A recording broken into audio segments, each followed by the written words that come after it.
Ésaïe, chapitre 11. Puis un rameau sortira du tronc d'Isaïe, et un rejeton naîtra de ses racines. L'Esprit de l'Éternel reposera sur lui.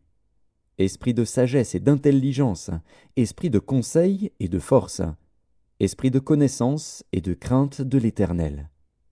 Il respirera la crainte de l'Éternel. Il ne jugera point sur l'apparence, il ne prononcera point sur un oui-dire. Mais il jugera les pauvres avec équité, et il prononcera avec droiture sur les malheureux de la terre. Il frappera la terre de sa parole comme d'une verge, et du souffle de ses lèvres il fera mourir le méchant. La justice sera la ceinture de ses flancs, et la fidélité la ceinture de ses reins. Le loup habitera avec l'agneau, et la panthère se couchera avec le chevreau. Le veau, le lionceau, et le bétail qu'on engraisse seront ensemble, et un petit enfant les conduira. La vache et l'ours auront un même pâturage, leurs petits un même gîte. Et le lion, comme le bœuf, mangera de la paille. Le nourrisson s'ébattra sur l'antre de la vipère, et l'enfant sevré mettra sa main dans la caverne du basilic. Il ne se fera ni tort ni dommage sur toute ma montagne sainte, car la terre sera remplie de la connaissance de l'Éternel, comme le fond de la mer par les eaux qui le couvrent. En ce jour, le rejeton d'Isaïe sera là comme une bannière pour les peuples.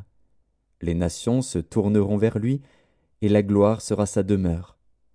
Dans ce même temps, le Seigneur étendra une seconde fois sa main pour racheter le reste de son peuple, dispersé en Assyrie et en Égypte, à Patros et en Éthiopie, à Élam, à Shinéar et à Hamath, et dans les îles de la mer.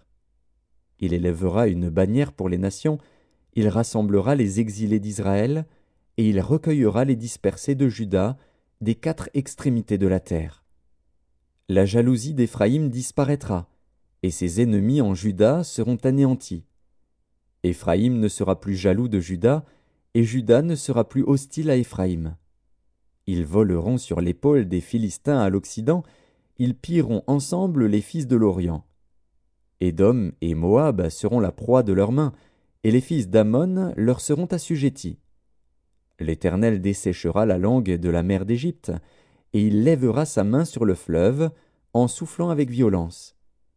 Il le partagera en 7 canaux, et on le traversera avec des souliers.